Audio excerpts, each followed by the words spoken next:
Hi everyone, welcome to Prudent Classes. Hope all of you are doing good. So guys, आज की इस video में हम discuss करेंगे हमारे सब्जेक्ट MCO3 जो कि है research methodology and statistical analysis, उसका एक और important and paper expected topic, and this topic has been chosen from unit number 1. This is the part 6 of the unit 1 discussion.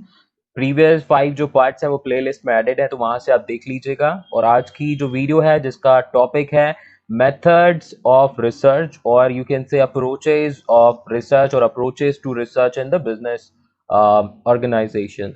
तो एक बिजनेस में कौन कौन सी अप्रोचेज यूज की जाती हैं रिसर्च के लिए, या कौन कौन से मेथड्स यूज किए जाते हैं रिसर्च के लिए, we are going to discuss in this particular video. इससे जो प्रीवियस वीडियो थी उसमें हमने डिस्कस करा था about the types of research की कितने टाइप की रिसर्च होती है. अभी इसमें हमारे होंगे डिस्कस मेथड्स जो कि काफी इंपॉर्टेंट है आपके एग्जाम पॉइंट ऑफ व्यू से. तो आप सभी से रिक्वेस्ट है कि वीडियो एंड तक देखिएगा, जिससे कि जितने भी इंपॉर्टेंट पॉइंट्स है वो आपको समझ में आए. और एग्जाम में ये जो क्वेश्चन है वो एटलीस्ट 10 मार्क्स और मैक्सिमम आपका 20 मार्क्स में आ सकता है. तो 20 मार्क्स के अकॉर्डिंग मैंने यहाँ पर आपको आंसर प्रोवाइड किया है. चलिए आगे बढ़ते हैं, स्टार्ट करते हैं. वीडियो आपको अच्छी लगे तो ज्यादा से ज्यादा इसको लाइक कीजिएगा और शेयर कीजिएगा अपने दोस्तों के साथ में. और ये मेरा टेलीग्राम चैनल है, इसको ज्वाइन कर लीजिएगा. साथ ही हमारा इंस्टाग्राम हैंडल है, इसको भी आप फॉलो कर लीजिएगा. बाकी कोई भी क्वेरी है आपकी तो आप इंस्टाग्राम पे डायरेक्टली पूछ सकते हैं, नहीं तो इस वीडियो के कमेंट बॉक्स के थ्रू भी पूछ सकते हैं. बाकी ये फेसबुक ग्रुप है, आप इसको भी ज्वाइन कर सकते हैं. तो सबसे पहली जो स्लाइड है आपकी स्क्रीन पर आ चुकी है, एंड इसमें हमारा एक बेसिक क्वेश्चन आता है. अब हम पढ़ेंगे कि कौन कौन से मेथड्स होते हैं जो कि बिजनेस रिसर्च में इस्तेमाल होते हैं. बट सबसे पहला जो क्वेश्चन है कि मेथड्स ऑफ रिसर्च या अप्रोचेस टू रिसर्च क्या होती है, इससे आप क्या समझते हो. तो you need a short answer for this. Let's first talk about this point. तो हमारी जो मेथड्स ऑफ रिसर्च है वो क्या होते हैं. तो these are the procedures adopted by the researchers for obtaining the answers of the research questions और problems through investigation and collection of relevant data and information as base.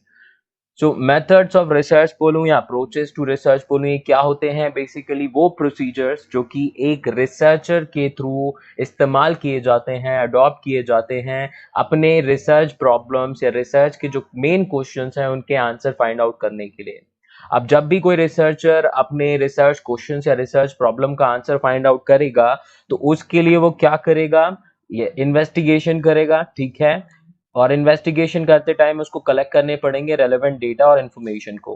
तो जहां भी रेलेवेंट यानी कि जो रिक्वायर्ड डेटा है, required information है, उसको बेस के तौर पर इस्तेमाल किया जाता है.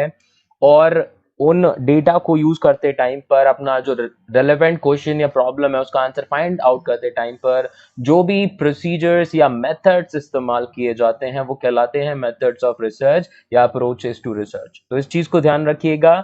मेथड्स ऑफ रिसर्च क्या है, बेसिकली वो प्रोसीजर्स या मेथड्स जो रिसर्चर यूज करता है अपने रिसर्च क्वेश्चंस या प्रॉब्लम्स के आंसर्स को फाइंड आउट करने के लिए. ठीक है. तो ये जो सिंपल डेफिनेशन है वो आप सेकंड पॉइंट में देख सकते हैं.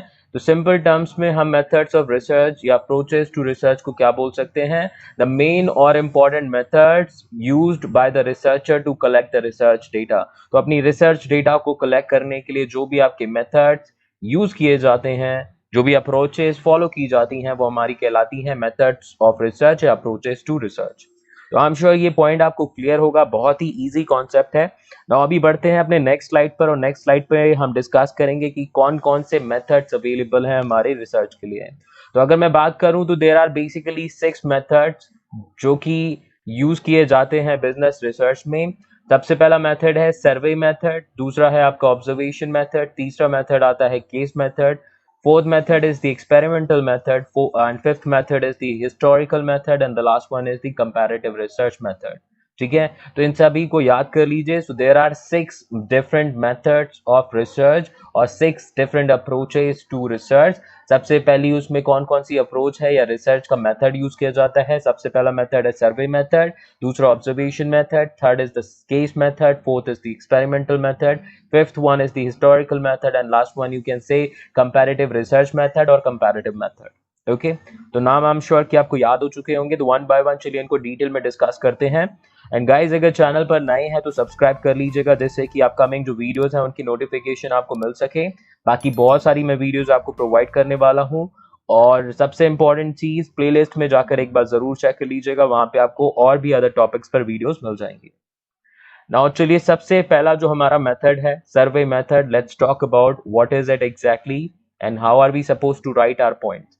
तो survey method of research is the process of conducting research using the survey techniques such as observation, personal interview, mailed questionnaires or schedules और टेलीफोन इंक्वायरीज।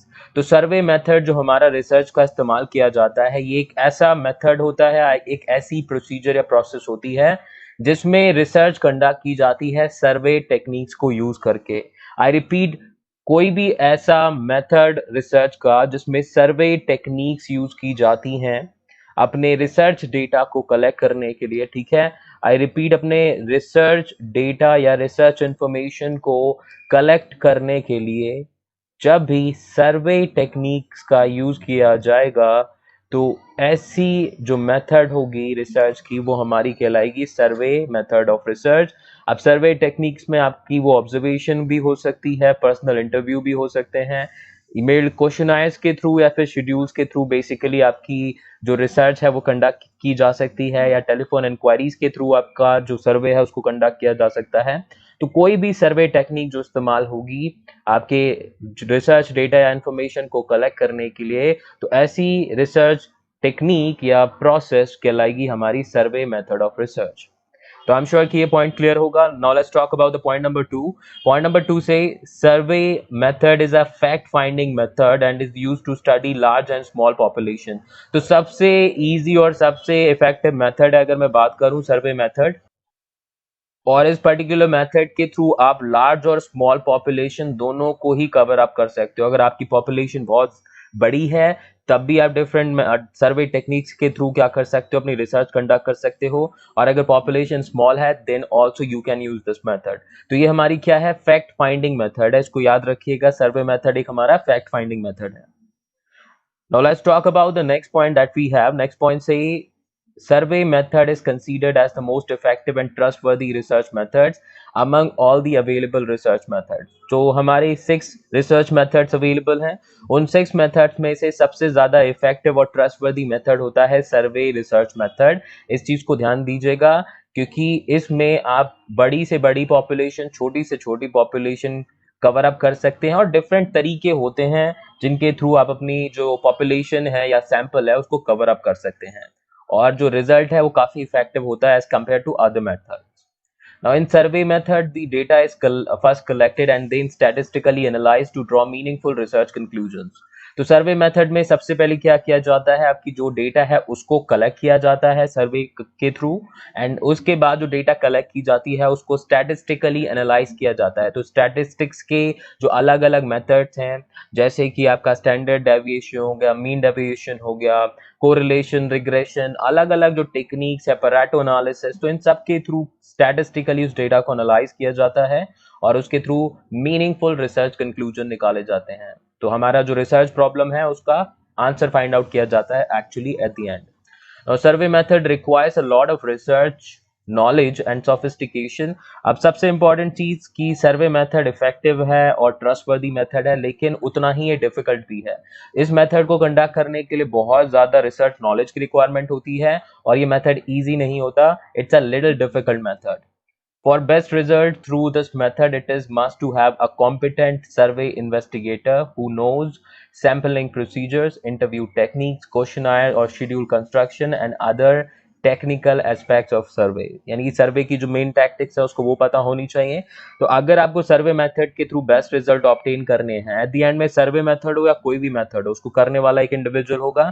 तो जो भी इन्वेस्टिगेटर है जो कि सर्वे मेथड कंडक्ट करेगा वो काफी कॉम्पिटेंट होना चाहिए, उसको कई चीजों की नॉलेज होनी चाहिए, जैसे कि सैम्पलिंग प्रोसीजर कैसे आप तैयार करोगे, इंटरव्यू के लिए कौन सी टेक्निक फॉलो करोगे, पर्सनल इंटरव्यू होगा, ग्रुप इंटरव्यू होगा, कैसे आप करोगे, क्वेश्चनर कैसे फ्रेम किए जाए, शेड्यूल कैसे फ्रेम किया जाए, उसको आना चाहिए। तो these are some important requirement, अगर वो फुलफिल नहीं होंगी तो ये मेथड आपके लिए यूजलेस हो जाएगा, चाहे कितना भी इफेक्टिव और ट्रस्टवर्दी मेथड क्यों ना हो। ठीक है, तो इसके लिए आपको चाहिए एक competent investigator.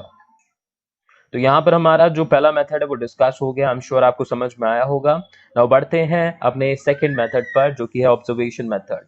Now, point number one says observation method of research is the process of collecting the relevant research information or data by observing and describing the behavior of the subject or the object.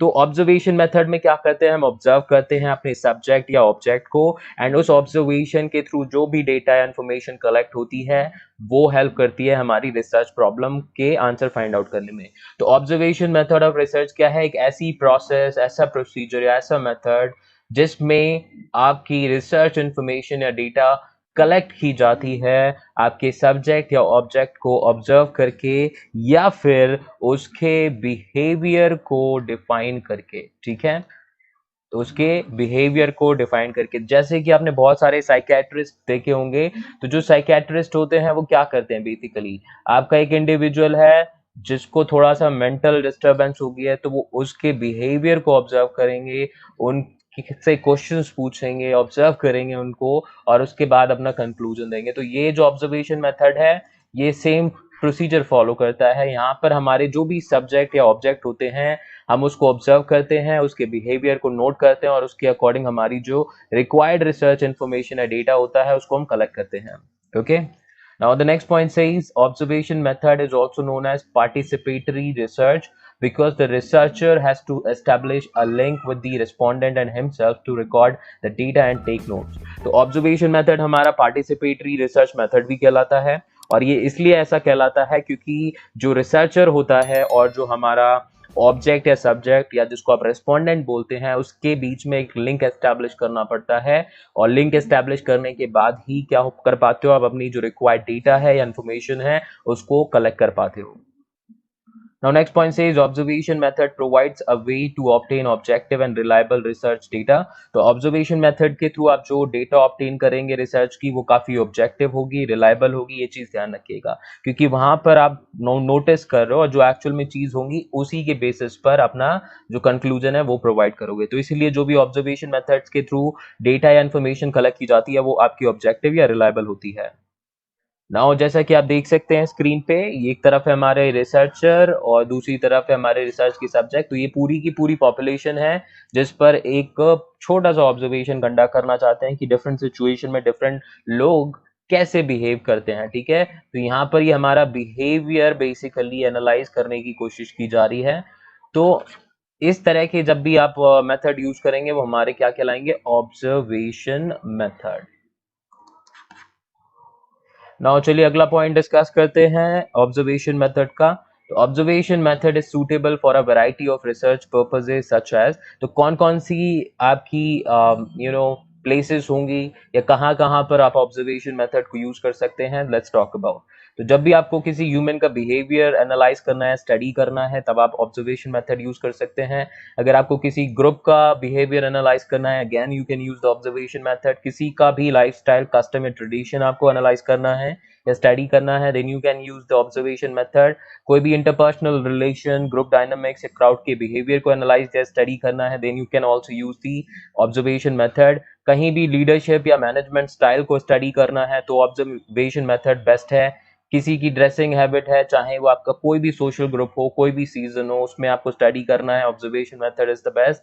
Living creatures के behaviour के बारे में पता करना है, जैसे कि birds, animal हो गए, तो तब भी आपका ऑब्जर्वेशन मेथड बेस्ट कहलाता है। किसी भी डिपार्टमेंटल स्टोर हो गया, फैक्ट्री हो गया, रेजिडेंशियल लोकेलिटी हो गया, उसका लेआउट अगर स्टडी करना है या एनालाइज करना है, ऑब्जर्वेशन मेथड वहां पे भी बेस्ट मेथड है। या किसी भी इवेंट के बारे में आपको स्टडी करना है, किस तरीके से वो कंडक्ट किया गया है, इफेक्टिव है, नॉन इफेक्टिव है, कोई भी मीटिंग, कॉन्फ्रेंस जैसा कि हमारी नॉर्मली होती हैं, तो आपको उसमें चेक करना है, तो observation method is the best method.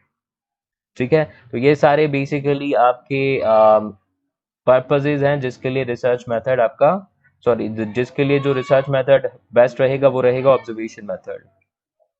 Now हमारा थर्ड जो मेथड है that is the case method of research. Let's talk about this method. तो case method of research is the process of collecting the relevant research information और data by careful and complete observation of a social unit such as a person or a family or an institution or a cultural group or even the entire community। तो observation method की तरह ही एक related method आता है हमारा case method, और case method में basically क्या करता है, हमें एक पर्टिकुलर यूनिट जो होती है, ठीक है, एक specific unit you can say social जो यूनिट होती है उस पर अपनी स्टडी कंडक्ट करते हैं, उस पर रिसर्च कंडक्ट करते हैं, ठीक है। उस पर्टिकुलर यूनिट को हम एक केस के तौर पर लेते हैं, ठीक है, एक केस के तौर पर लेते हैं और केस के बेसिस पर हम क्या करते हैं, अपनी डेटा कलेक्ट करते हैं और फाइनल कंक्लूजन देते हैं। तो केस मेथड हमारा सिंपल यही है। ये ऐसा मेथड होता है जिसमें आपका क्या करते हैं, हम अपनी जो रिक्वायर्ड रिसर्च डेटा या इंफॉर्मेशन होती है उसको केयरफुल या complete observation of that particular social unit try to find out करते हैं हम, ठीक है। तो जो भी हमारी सोशल यूनिट है उसको हम केयरफुली ऑब्जर्व करते हैं, पूरी तरीके से एक एक पॉइंट वो ऑब्जर्व करते हैं। ऑब्जर्वेशन मेथड में हो सकता है कि बहुत सी चीजें हम नहीं ऑब्जर्व करें, लेकिन केस मेथड में each and every thing is notice. जैसा कि एक आईसीयू में पेशेंट होता है, आईसीयू में जब एक पेशेंट एडमिट होता है तो उस केस में doctor each and every second उसको एनालाइज करता है, हर एक बॉडी मूवमेंट को चेक करता है, हर एक चीज को नोट डाउन करता है। तो ऐसे जो मेथड होंगे वो आपके केस मेथड में होंगे। हर चीज नोटिस की जाएगी केयरफुली और हर चीज मेंशन की जाएगी उस पर्टिकुलर सोशल यूनिट के लिए। अब वो सोशल यूनिट कोई एक इंडिविजुअल हो सकता है, कोई एक फैमिली मेंबर हो सकता है, कोई भी एक इंस्टीट्यूशन या कल्चरल ग्रुप हो सकता है, या पूरी की पूरी कम्युनिटी हो सकती है, ठीक है। So case method is borrowed from medical science and is now used in business to study the firm or units intensively with a view to find out the problems, differences, specialities to suggest remedial measures. तो case method हमारा again medical science से लिया हुआ concept है और अभी businesses में use किया जाता है फर्म्स और यूनिट्स के बारे में इंटेंसिवली स्टडी करने के लिए। तो जो भी प्रॉब्लम्स आती हैं, जो भी डिफरेंसेस होते हैं, जो भी इश्यूज होते हैं बिजनेसेस में, उनको डिटेल में समझने के लिए और उन पर effective remedial measures find out करने के लिए केस मेथड हमारा बेस्ट मेथड है। Now the next point says case method is one of the popular and valuable quantitative analysis method। ध्यान दीजिएगा, जो case method है वो हमारा एक quantitative analysis method है और काफी popular and valuable method माना जाता है। Case method examines all the factors involved in a given situation to identify the causal factors operating in it and helps to secure the comprehensive information about the unit under study। तो case method में आपका क्या होता है, कोई भी जो problem है या जो सिचुएशन है जिसके बारे में आप स्टडी कर रहे हो या जिसके बारे में रिसर्च कंडक्ट कर रहे हो, उसके हर एक फैक्टर को एग्जामिन करते हैं हम इस पर्टिकुलर मेथड में, जिससे कि जो भी कॉजेज हैं उसको फाइंड आउट किया जा सके। और जब आपको कॉजेज पता चल जाएंगे तो आप ऑटोमेटिकली उस पर अपना इफेक्टिव डिसीजन ले पाएंगे, ओके। तो ये था हमारा केस मेथड ऑफ रिसर्च, बहुत ही इजी मेथड है, याद रखिएगा। जैसे कि डॉक्टर्स आईसीयू में एनालाइज करते हैं each and everything of that ICU patient, उसी तरीके से केस मेथड में जो बिजनेस की प्रॉब्लम्स हैं उसको डिटेल में देखा जाता है, उनके सारे प्रॉब्लम्स के रीजन फाइंड आउट किए जाते हैं और उसके बाद में सोल्यूशन दिया जाता है। Now next method is the experimental method. So experimental method of research is the process of collecting the relevant research information or data by observing the cause and effect relationship between the independent and dependent variables under controlled condition। तो जैसा कि आप सभी ने अपने 9th या 10th class में कभी एक्सपेरिमेंट किए होंगे, तो साइंस में बेसिकली मोस्टली रिसर्च आपके, चाहे केमिस्ट्री की बात करूं या फिजिक्स की बात करूं, तो इन सब्जेक्ट्स में आपके एक्सपेरिमेंट्स किए जाते हैं बहुत सारे, ताकि आपको कॉन्सेप्ट अच्छे से समझ में आए। तो वैसे ही यहाँ पर एक्सपेरिमेंटल मेथड में क्या किया जाता है, जो डेटा है आपकी रिसर्च की कलेक्ट की जाती, वो जो इंडिपेंडेंट एंड डिपेंडेंट वेरिएबल्स हैं उनको कंट्रोल कंडीशन में रख के और उनके बीच का कॉज एंड इफेक्ट जो रिलेशनशिप है उसको आइडेंटिफाई किया जाता है, ऑब्जर्व किया जाता है। तो एक्सपेरिमेंटल जो मेथड है इसमें क्या करते हैं, हम ऑब्जर्व करते हैं अपने इंडिपेंडेंट एंड डिपेंडेंट वेरिएबल्स को और उस ऑब्जर्वेशन के थ्रू अपने कॉज एंड इफेक्ट रिलेशनशिप को एस्टैब्लिश करते हैं। Now, this method of research is taken from physical sciences such as physics, chemistry। तो जो हमारा एक्सपेरिमेंटल मेथड है ये लिया गया है फिजिकल साइंसेस से, और जिसमें आपके सब्जेक्ट्स आते हैं फिजिक्स, केमिस्ट्री जैसे। And the aim of the experimental method of research is to study the effect of an independent variable on a dependent variable by keeping the other independent variables constant through some type of control। तो जो M होता है या objective होता है experimental method में वो यही होता है कि एक इंडिपेंडेंट वेरिएबल का डिपेंडेंट वेरिएबल पर क्या आपका इफेक्ट होगा एक पर्टिकुलर सिचुएशन में, और इसी के थ्रू हम जानने की कोशिश करते हैं अपनी मोर इंफॉर्मेशन या अपने रिसर्च प्रॉब्लम के आंसर को। नाउ हमारा नेक्स्ट मेथड है हिस्टोरिकल मेथड। हिस्टोरिकल मेथड की बात करें तो historical method of research is the process of collecting the relevant research information or data by the critical investigation of the past events, past development, past experiences, past sources of information और past evidences। तो हम history के बारे में पढ़ते हैं ताकि हम हिस्ट्री से कुछ नॉलेज लें और आगे जाके इन फ्यूचर वो सेम मिस्टेक्स जो कि पास्ट में लोगों ने की थी वो रिपीट ना करें। ठीक है, तो ये चीजें ध्यान रखिएगा। हिस्टोरिकल मेथड का भी पर्पस कुछ ऐसा ही है। तो हिस्टोरिकल जो मेथड है रिसर्च का, इसमें जो आपकी रिक्वायर्ड इंफॉर्मेशन है रिसर्च की या डेटा है रिसर्च की, उसको आपके पास्ट इवेंट्स, पास्ट एक्सपीरियंसेस या पास्ट सोर्सेज ऑफ इंफॉर्मेशन या पास्ट एविडेंसेस के थ्रू इन्वेस्टिगेट करके फाइंड आउट किया जाता है। तो जो भी पास्ट में हो चुका है उस डेटा को एनालाइज करेंगे, ठीक है, उसको अच्छे से इन्वेस्टिगेट करेंगे और उस इन्वेस्टिगेशन के थ्रू जो भी आपका आउटकम निकलेगा उसके थ्रू आप क्या करेंगे, अपने रिसर्च प्रॉब्लम या क्वेश्चन का आंसर फाइंड आउट करेंगे।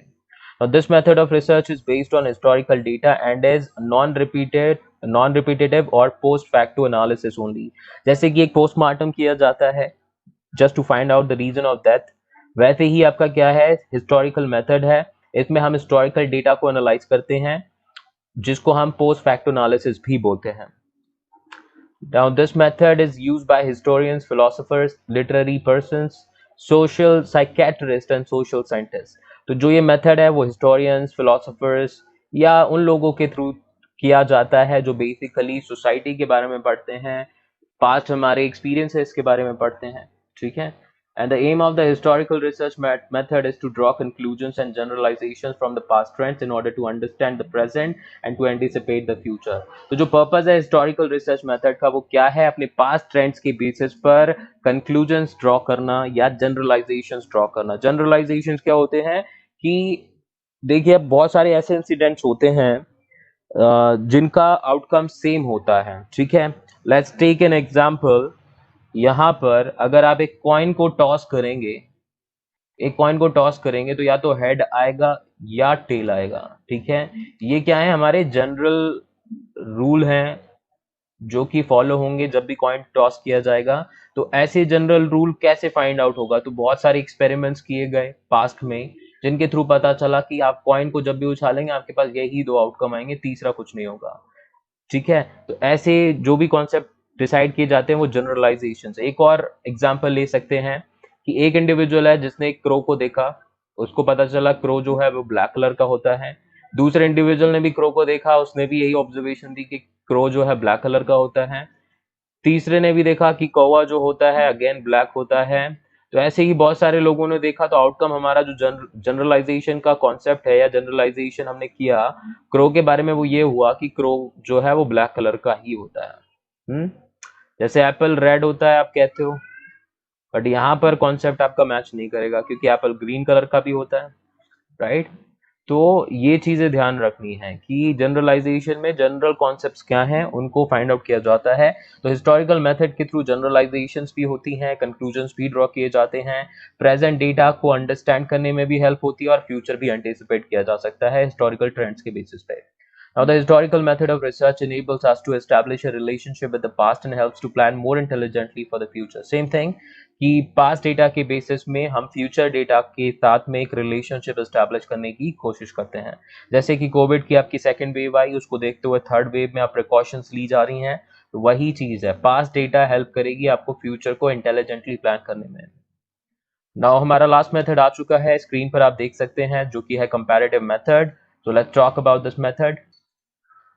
तो कंपैरेटिव मेथड की अगर हम बात करें तो comparative method of research is the process of collecting the relevant research information और डेटा बाय कंपेयरिंग टू और मोर ऑब्जेक्ट्स और सब्जेक्ट। तो जब भी दो या दो से ज्यादा ऑब्जेक्ट्स या सब्जेक्ट्स को एक साथ में कंपेयर किया जाता है और उस कंपैरिजन के थ्रू हम अपनी रिसर्च इंफॉर्मेशन या डेटा को कलेक्ट करते हैं, तो ऐसी प्रोसीजर, ऐसे मेथड या ऐसी प्रोसेस कहलाती है कंपैरेटिव मेथड ऑफ रिसर्च। तो यहाँ पर हमारा बेसिक पर्पस है कंपैरिजन करना बिटवीन टू और मोर सब्जेक्ट्स और objects. This method is also called evolutionary और जेनेटिक मेथड। ध्यान दीजिएगा, इसको इवोल्यूशनरी और जेनेटिक मेथड भी बोलते हैं। Now, the comparative method of research is used mostly in cross-national or cross-cultural studies to identify, analyze, and explain similarities and differences across society or nations। तो जो ये method of research है comparative method, तो वो सबसे ज़्यादा use होता है दो इकोनॉमीज को आपस में कंपेयर करने में, या फिर दो आपके स्टेट्स हो गए उनको कंपेयर करने में, तो कोई भी बड़ी चीजें, ठीक है, जिनमें अलग अलग कल्चर हैं, अलग अलग तरीके हैं काम करने के, अलग अलग सिमिलैरिटीज कम और डिफरेंसेस ज्यादा हैं या सिमिलैरिटीज बहुत हैं, तो उनके बीच में कंपैरिजन एस्टैब्लिश करने में हेल्प करता है ये हमारा कंपैरेटिव मेथड। तो मोस्टली कब होता है यूज आपका? क्रॉस नेशनल या क्रॉस कल्चरल स्टडीज के लिए, जिससे कि हम क्या कर सकें, तो अलग अलग सोसाइटी हैं, अलग अलग नेशन है, उनके बीच में आइडेंटिफाई कर सकें, एनालाइज कर सकें, एक्सप्लेन कर सकें क्या सिमिलैरिटीज और डिफरेंसेस। ठीक है, तो कंपैरेटिव मेथड, कंपैरिजन जहां भी करने की बात आएगी दो या दो से ज्यादा ऑब्जेक्ट्स या सब्जेक्ट्स के बीच में, तब आप यूज करेंगे। अदरवाइज बाकी जो मेथड्स हैं हम उनको यूज करेंगे। तो आई एम श्योर कि जितने भी मेथड्स यहाँ पे हमने डिस्कस किए आपको अच्छे से समझ में आए होंगे। अच्छे से समझ में आए हो तो वीडियो को लाइक कीजिएगा, टेलीग्राम चैनल ज्वाइन कर लीजिएगा और सब्सक्राइब जरूर कर लीजिएगा चैनल को फॉर फ्यूचर अपडेट्स। तो मिलते हैं अभी नेक्स्ट वीडियो में with new and important topics. अभी के लिए इतना ही। Thank you so much and perform best in your exams. Bye bye.